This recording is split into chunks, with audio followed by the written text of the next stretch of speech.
Welcome to my humble abode, darlings. Come in out of the rain and get comfortable. I have a story to tell you, and I hope you enjoy. If you do, be sure to like, comment, and subscribe. For Whom the Bells Troll, Part 1, by Bear Lair 64. Note, this tale is set in the same world as Golden Sovereign, Bubber, all, etc. At least a few of the characters will become part of the larger tale. Ding, dang, dong. The bells pealed out their song, and the townsfolk responded, each making his or her way towards the great hall of Tollhaven in the center of the square. The hall had served many purposes over the years, but was now relegated to the place of safety, to which all fled when they heard the basso chimes. The citizens, each of whom wore expressions of fear and doubt, crowded together, as they did each time the dreaded tones of the bells sounded across their settlement. There was no particular interval of days, though the event happened all too frequently, crowded together, as they did each time the dreaded tolls of the bells sounded across their settlement. There was no particular interval of days, though the events happened all too frequently, and it was rarely more than a 9-day between tollings. Once the clamor began, none outside the hall were safe for the night, and there were always some who could not make it into the structure in time. Once the doors were closed and the timbers that secured them dropped into place, the hall was sealed until dawn. Any who found themselves unable to flee hid in their homes, tucked away in cellars and narrow spaces to huddle in silent, quivering fear, as the troll, the fell beast, stalked about to hunt its prey. Whomever it seized, it would rip them open and dine on them within earshot of as many of the citizenry as possible. It appeared to revel in the terror and misery it engendered. Perhaps it fed on that as much as on the bodily fluids and flesh of its numerous victims. No one in town or in the valley wide could say just how many years the beast had plagued them. It took the elderly as often as not, and removed any verbal records they may have kept. Occasionally it took livestock instead of humans, but that meant only a slower death, by means of it devouring needed resources. Antrim could not go to the great hall this night, despite the excitement of the 3 bells in the tower of the great hall. His wife was preparing to give birth at any moment. It was already dark, and they had no beast of burden on which to carry the gravid woman. All large livestock had already been led to the hiding place in the hills above the town, and farthest from the shadows of the thicket, whence dwelled the fell beast and other executors of darkness. Leanne had been regulated to a slow waddle by the impending birth, more so than any with any of her earlier pregnancies. The baby, perhaps babies, was big. She lay in deep fatigue, resting fitfully as the bells rang out their message of doom.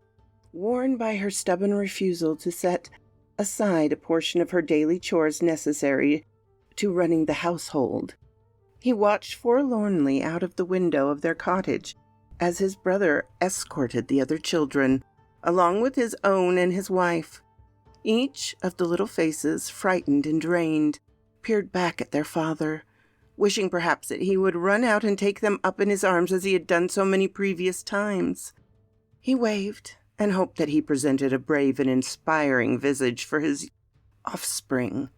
He turned back to see that Leanne, though exhausted, had pried herself from her cot and appeared to have gathered the last of her supplies for the night.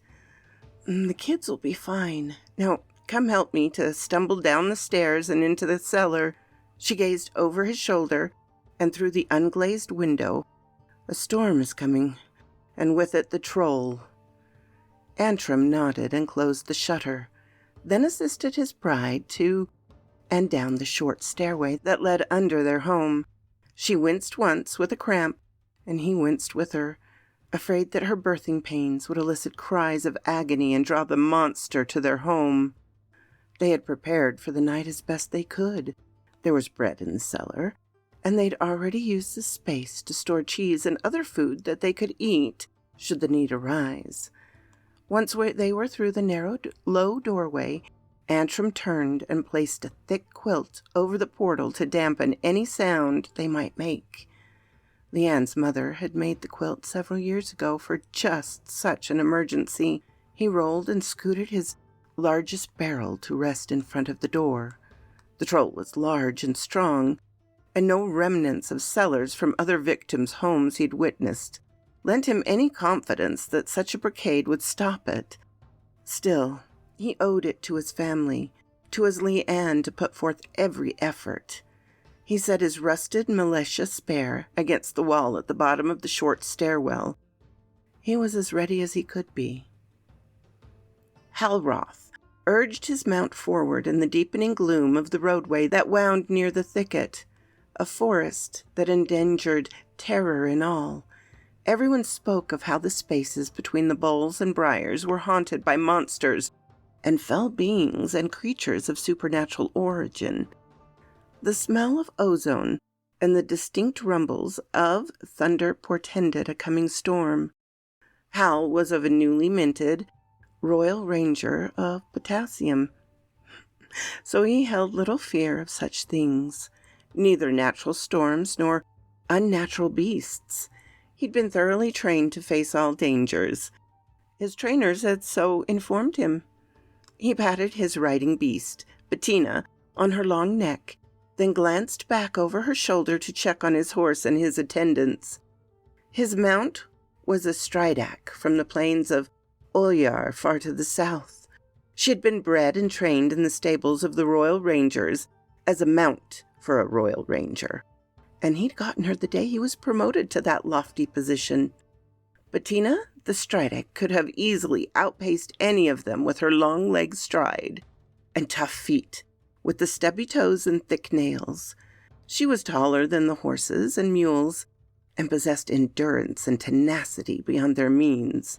Her mane and tail were stiff bristles that built to a crest on the crown of her head. She sported short but formidable tusks that jutted from her lower jaw, much like a boar, and she was practically fearless when facing foes. She was utterly loyal to her rider, and he to her. They were a team to be feared. Everyone said so. His attendants, including a page nominee and an aspirant ranger, sent to observe and learn, and a clutch of yeoman armsmen who supplied the requirement for shifting burdens, setting up tents, and gathering firewood, then setting and tending the fires. They collected water and prepared food. Halroth and his trainees, and other responsibilities, training, practice, and preparing for their duties and future duties, though the boys assisted with other duties as required. Those in the party who were not Royal Rangers were relegated to horseback and to tugging along the mules and so forth assignments as sundry beasts. The Sofarth was large and tended to lumber. She was a wide creature and tall, yet she possessed incredible endurance, and somewhere, under a mass of hair, a thick and hardy hide. Page nominee Intrepidus called the beast Sally, though she had no official designation. Tales told of the deeds of the Royal Rangers rarely spoke of attendants. Halroth grinned as he thought back to the stories that had incited him to yearn to join the elite outfit. On viewing his first Lone Ranger, he realized that no one traveled extensively without a retinue of some kind, unless absolutely necessary. Royal Rangers were a type of high-status knight. Like other knights, they needed additional mounts and beasts to carry their goods, and servants to attend the beasts. Otherwise, they'd have to spend much of their day to acquire food and find or construct shelter, since they roamed the wild places of the kingdom. They were trained to do these things should the need arise, yet not expected to do so as a matter of routine. Still, he decided, I may as well be alone most of the time. Not like I can have sensible conversations with students or servants. It did not occur to him that until recently he'd been a mere student. He set aside his thoughts as he noted that the cleared flat fields opposite the looming trees had become a rolling pasture. Beyond were farther fields and the outlines of a good-sized town, from which he now heard the distant tolling of the bells. According to the map, the directions provided, and his own reckoning, they'd reached the lands near Tollhaven, where they'd been sent to quell some sort of disturbance that emanated from within the thicket. What disturbance did not emit from that source? He wondered. A shiver rose up his spine, and an ominous feeling settled in his bones. The sun sank even further, and clouds loomed along the dark horizon. We'll go to the town over that way. I believe it to be our destination. After all, it's called Tollhaven, and we've set their bells tolling for us, he announced with a wave of his arm to gain the attention of any whose mind may have drifted. In any case, it's been a few days since our last stop in a settlement. It'll be nice to rest and gather news for our quest. He grinned over his shoulder at the yeoman. Less work for you lot and for the beasts. With hopeful mumbles and a few yellowed grins, the party surged ahead. Even the Sopharth lumbered more enthusiastically, as much as she was capable. Her legs were long, so her enthusiastic lumber matched the speed of a horse's fastest walk, when she was in a mind to set such a pace. Ingram, Antrim's brother, attempted to soothe the jangle sensation of his nephew and nieces, but it simply wasn't working. They were not old enough to truly comprehend how dangerous the situation was, yet too old to simply be dragged along without questions. His children were older, and his wife steadied their purposes. She set them to task, helping their father with the younger cousins. However, their oldest girl, Carlotta, had spent many hours inoculating the younger children with dreadful tales about not only the troll, but other beings and creatures that inhabited the nearby thicket. They constantly awakened from nightmares, and the stories meant to deter them from wandering under the shadowy eaves of the great forest had become an obsessive apprehension. Carlotta had likely meant well. She was protective of her kin, but she wasn't quite ready for the role of mentor. It didn't matter. The welcoming light from the lamps and torches at the great hall was now clearly in view. They would make it before the troll arrived and began its horrific hunt. The bells would continue to ring and the people would sing, and if all went well, the Don would see them safe, and his brother and sister-in-law alive and perhaps a new babe in arms. Then, with an ominous bong and a thud, the bells stilled. There was silence, and then a peal of thunder in the near distance. The crowd at the doorway jostled and grumbled. Something had gone wrong inside the great hall, or perhaps the bell tower. The atmosphere of terror seemed to congeal, to tighten the throats and pry open the eyes of all in vicinity of the hall. The panic crush began, the gentle but deliberate press of bodies that had flowed in an orderly fashion into their sanctuary became a raging torrent of waved and slung fists, slamming bodies and trampling feet. The crowd had become a threat to itself, a greater monster than the one that would soon slouch from the thicket towards Trollhaven. The cries of the townfolk became harsh and discordant. Far from the slightly out-of-key but corruptive chords, they sang to ward off the fiend of the forest. Walls of anguish erupted in counter to bellows of anger and frustration. The children began to squall with fear and fury. When the shoving and pushing reached as far back as Ingram and his family, he thought quickly and pronounced, "We are close to the door, children. Make a circle with your mother and me. Protect the little ones in the middle. Keep your head stuck and arms up to ward off fists. We'll push forward "Slow now, Adeline," he directed his wife. "You lead, straight for the doors." They made surprisingly good progress, though their circle was soon crushed into an oval, and then a single file. They got over the threshold and squirmed and pushed to one side of the door. There was plenty of room inside, yet people had already indoors blocked the way of the pressing crowd, so they could peer back outside to find missing members of their party, or to peer at the lurid dark line of trees in mingled terror and triumph for having made it. The town official called out for order, but to no avail, and still the bells remained silent. The absence of their toll more ominous than their pealing had been at the outset of the evening. At last, the family group made it past the interior bottleneck, and only Ingram remained near the door panels that were held open by the bodies that pushed and pulled and fought in a reverse of birthing process. These bodies strove to get away from the outside world. Then the slavering bellows of the troll sounded off in the distance. Hal called out his retinue. "Seems there's already a disturbance underway. Our rest and repast may have to wait." The yeoman servants knew his routine when approaching trouble.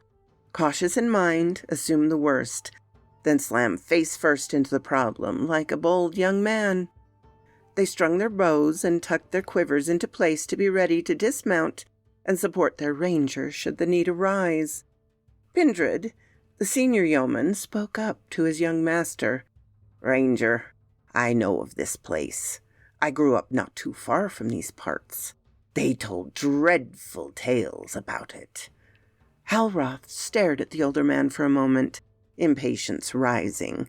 He'd grown up the son of the lord of the land, the youngest of several, but still he was accustomed to people obeying him without question. "Well, speak on, Pin. Do you have any useful intelligence about what we may face?" Pindred shrugged. It's just that the place is haunted, sir." He noted the darkening visage of the young man on the tall mount, and decided he must commit to telling at this point or risk even further wrath. "The people were plagued by a monster from the thicket, you see. Some sort of fell beast.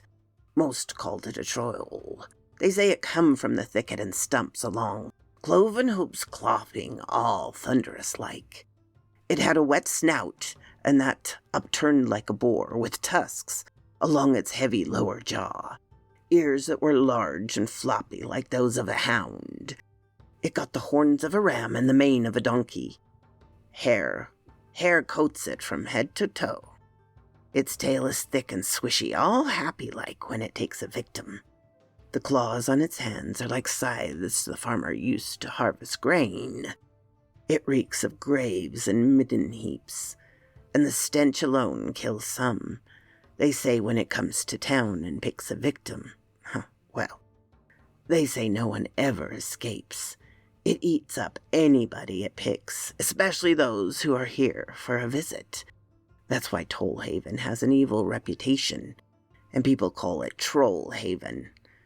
He shivered as he finished and looked up in forlorn hope that his master might be persuaded to hold off on charging ahead and await more intelligence on the situation.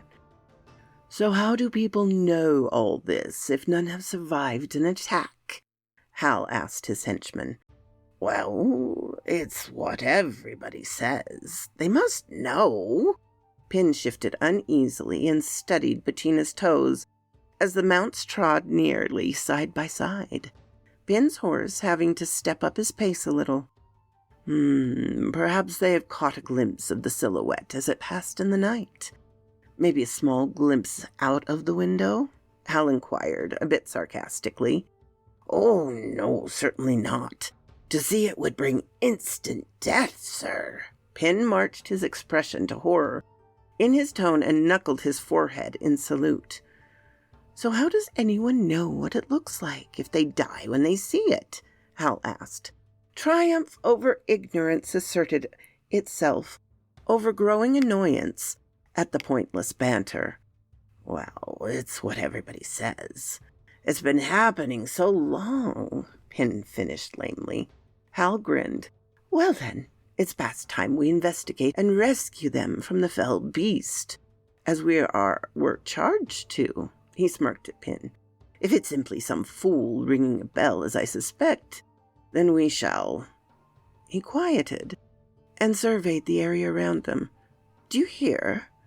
The members of his team looked at one another in confusion. Pin was senior, so it was his job to ask. Hear what, sir? There was just some more thunder, then nothing. Exactly, Hal responded. The silence. The bells have stopped. Many voices on the wind, though. Maybe distressed. We'd best get going. Nomine intrepidus, you and groom mind the animals. Aspirant Shalnoth, you shall accompany me, but stay back unless I tell you otherwise. Pin, you and the armsman dismount and fall into formation. Let's get about our duty. They had barely arranged themselves and gotten underway when an enormous bellow of rage erupted from the eaves of the thicket. The dreadful noise was followed by a thunderous clopping, as if enormous cloven hooves striking the ground. At the head of the mammoth running strides, as though it took a long time for the raised feet to find their way back to the ground. They were matched by more thunder from the looming clouds that brought dusk closer to full-on night. Oh, quiet now, my love. The troll is coming, Attram whispered to his swollen and sweating bride. He again poked at the stuff at the edge of the heavy blankets around the door to the cellar and the pitiful few items he'd managed to scrounge as a barricade. He knew that it wouldn't stop the troll, but he had to do his best. Besides, the keg he'd used was full and heavy with cider. Perhaps it'll be thirsty. He all but giggled to himself in near hysteria.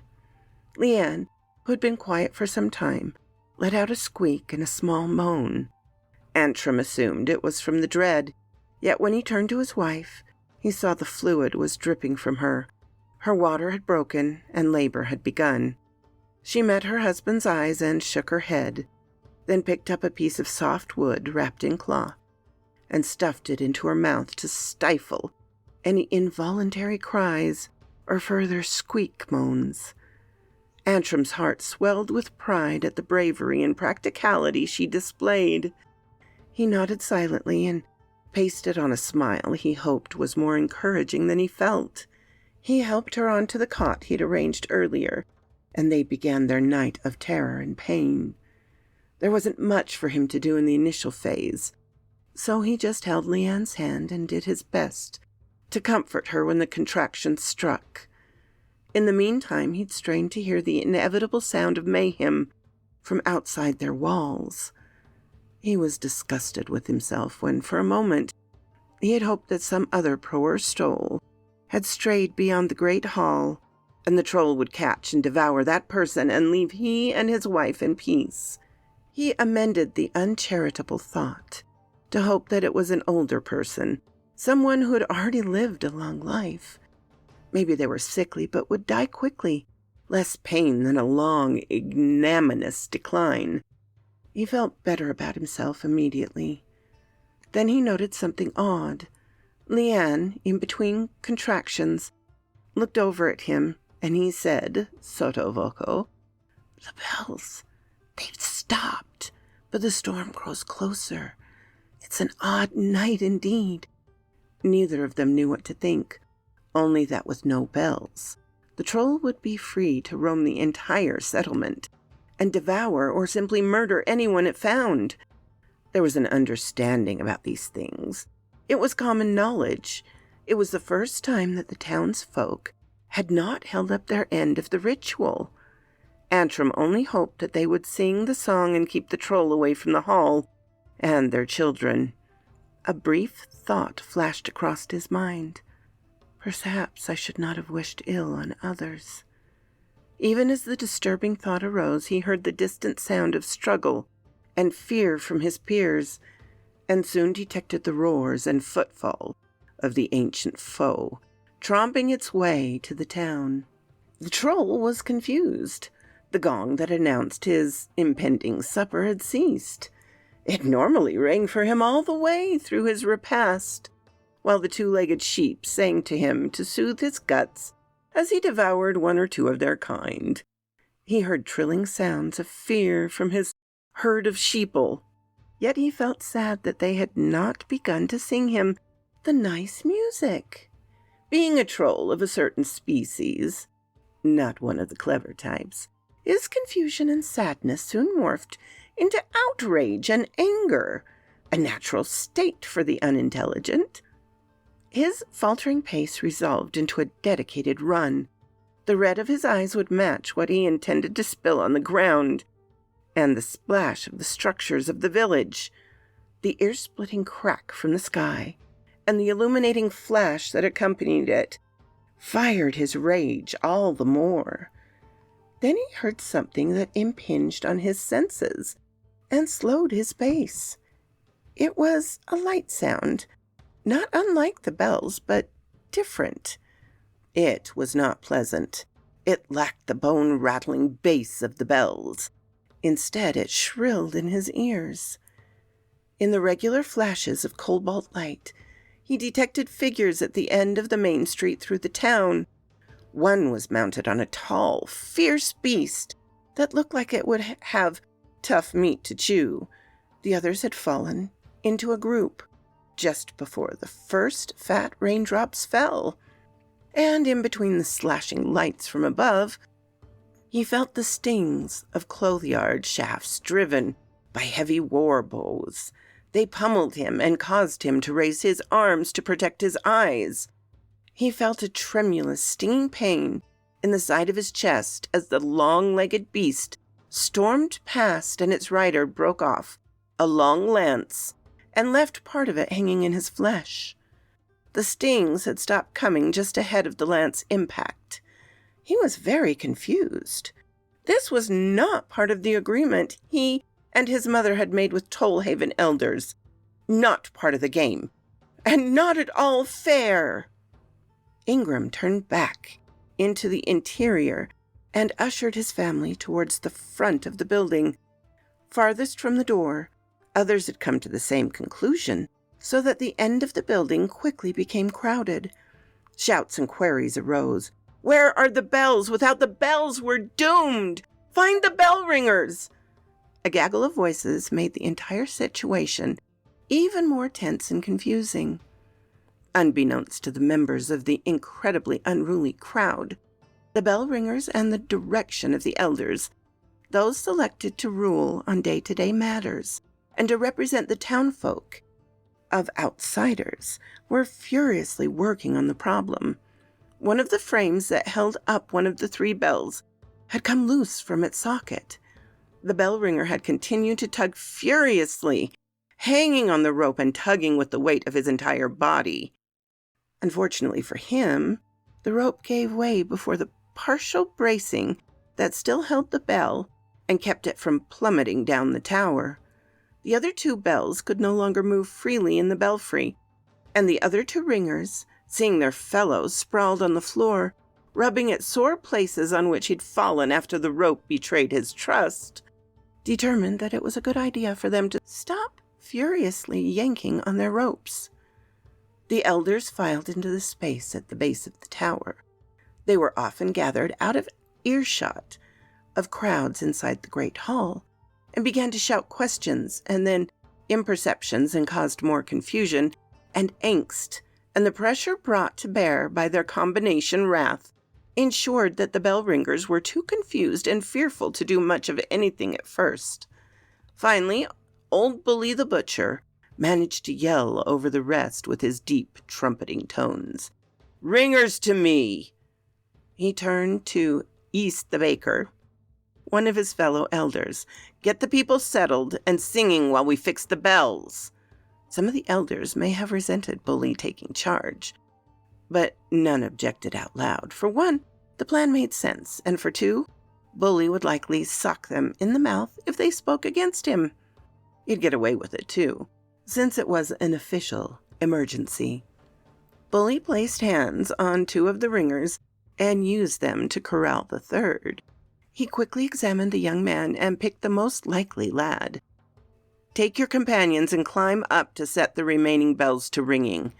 Even as he finished speaking, the trio made to scramble to action, happy to receive a cogent direction. Bully stopped them with another bellow. "Wait!" He glanced around and quickly collected walking stick from an elderly elder. He handed it to the ringers. "If you can't get the third bell going again, use the metal tip on the cane to strike the outside of the bell. Maybe it will ring loudly enough to help until we can get you something better." He waved his arms in the air to gain the attention of his fellow elders. "Let's go out and calm the folk and get them to singing." Shortly, the paeans of the troll song began to rise from the congregants in the great hall of Toll Haven. It was hard to ignore the roars of the troll, the shouts of people, perhaps stranded outside, and the steady pounding of rain on the roof with occasional peals as the front of the storm moved onward, and the thunder soon began to fade. At first there was disarray, and many voices quavered, yet they soon fell into rhythmic harmony, and the simple chanting melody arose from the gathering individuals, as it had for so many years. Ding, dong, dong, the bells ring out their song. They quiver and toll to shake the soul, till the troll once more is among the bowls. Ding, dang, dong. It rumbles and growls to hear our song, as we stand as one in the great hall. Sing through the darkness with us. Ding, dang, dong. Woe to those who won't sing along. Hide away, all that may. It takes them, it finds them, and gnaws them agly. Ding, dang, dong. It picks a few from amongst the throng, like fruit one takes from an orchard fair. It drinks their juices and leaves bones there. Ding, dang, dong. We've feared and suffered it for so long. No end in sight for our terror and fright. We have grieved for oh so many a night. Ding, dang, dong. One day we pray, fell beast be gone, a hero's deed the troll will spawn, and no more singing until the dawn. Atrim urged his wife to hurry, without actually uttering such foolishness. He knew that it was unlikely that the child would be born for some time, and the hairs on his neck stood as he imagined the groping, saber-clawed paws of the troll grasping at him through the frail portal to the last refuge for he and his Leanne, and their new baby when he or she finally arrived. Both of them did their best to remain quiet, though it was doubtful even the fell beast could hear them over the pouring rain and the rolling thunder. And the shouts? Atrim wondered who would be out on such a night with the monster roaming and the rain plunging to the ground. Perhaps some poor visitor had arrived after all, or some unfortunate denizen of the town had fallen victim to the fangs and claws from the thicket. The noise was closer to their hovel, too close, though Atrim had little time to consider it, since he spent much of each interval between Leanne's contractions switching the hand she grasped. His only accomplishment was that both hands now throbbed. Leanne was a strong woman, no doubt about it. The shouts were close and drawing closer. Atrim jumped as he heard the pounding on the front door and deep voices demanding entry for servants of the king. As he attempted to rise and make his way out of the little storeroom, Leanne crushed his fingers during another contraction. King's servant or no, they'd have to wait. Hal nudged Bettina so that she turned on a tuppence and prepared for another pass at the fell beast. The rain had begun in earnest, but only just, and the roadway was not yet muddy. His foe stood grasping its side and heaving. It kept glancing first at him and then his yeoman. Hal knew that their strings would soon be too wet to work, but true to form, they sent a last volley into the troll's thick hide as it gazed at Hal and Bettina and seemed to decide that they were the greater threat. The arrows pierced enough to sting and to turn the troll and confused it once more. Hal, who had readied his long cavalry saber, urged Bettina into another charge, this time at the fell beast's enormous back. He was relieved that his mount stood so tall, and he himself was what his trainer had called a beanpole. Otherwise, he'd have to reach up and strike, and thus lose some of the momentum needed to puncture the muscled and naturally armored like a crocagator hide. It was too late to change tactics, at least for one as inexperienced and young, Halroth. So he carried through with the charge and hoped to sink his blade in between some of the larger plates on the wall of flesh before him. He succeeded, at least more than he could have reasonably hoped.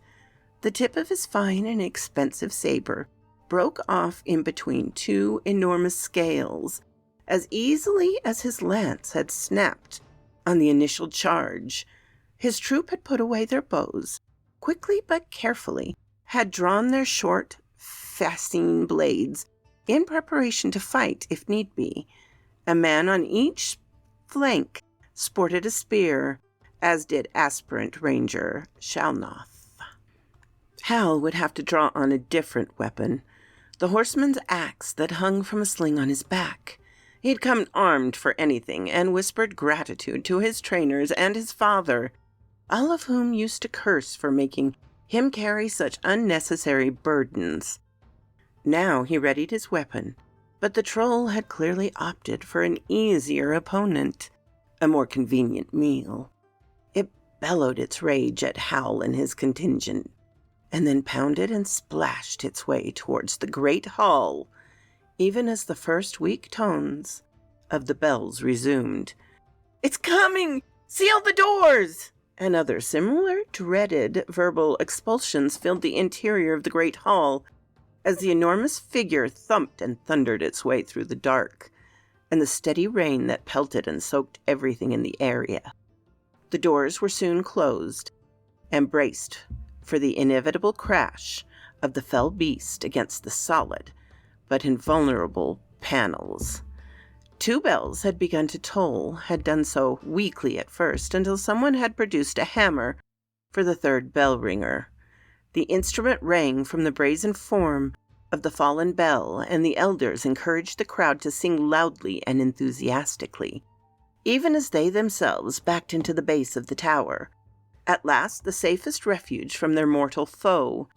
Shortly the peals of all the bells emanated from their deep, regular tones, all set to the thunderous, rhythmic crashes of a mountain of flesh, impacting solid, hardwood panels. The voices rose in volume until every rafter hung along with the terrified denizens of Trollhaven. Ingram and Adeline remained as far from the doorway as possible and continued to clutch at the collected children.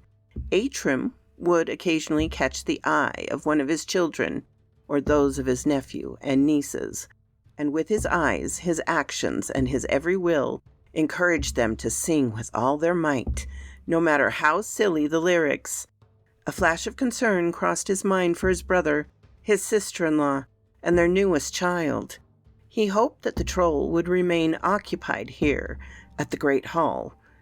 After all, if it broke through, it would get to those closest to the threshold first. Then, appetite sated, it maybe would even leave. Even as the thought skittered across his otherwise occupied mind, a roar of rage and frustration sounded, and with a final thump, the fell beast apparently retreated from the doorway, and its treads slowly faded into the slackening rainstorm. So quoth this raven. I am glad we've got another bear lair to share with you. I hope you enjoyed the first part. And I don't know if I'll get 3 stories out this week, but I am looking to start up another channel. We will see how it goes. One entirely for radio dramas. When I get that set up and going, I will let you guys know where that is at. Anyway, have a marvelous day, my darlings. Bye-bye. My darlings, it means so much to me that you come and listen to my little stories. I so appreciate it, but if you did like it, please feel free to hit the like button and subscribe so you can come back and hear more. My dearest thanks to my supporters, past and present. It means so much to me. Have a lovely day, my darlings.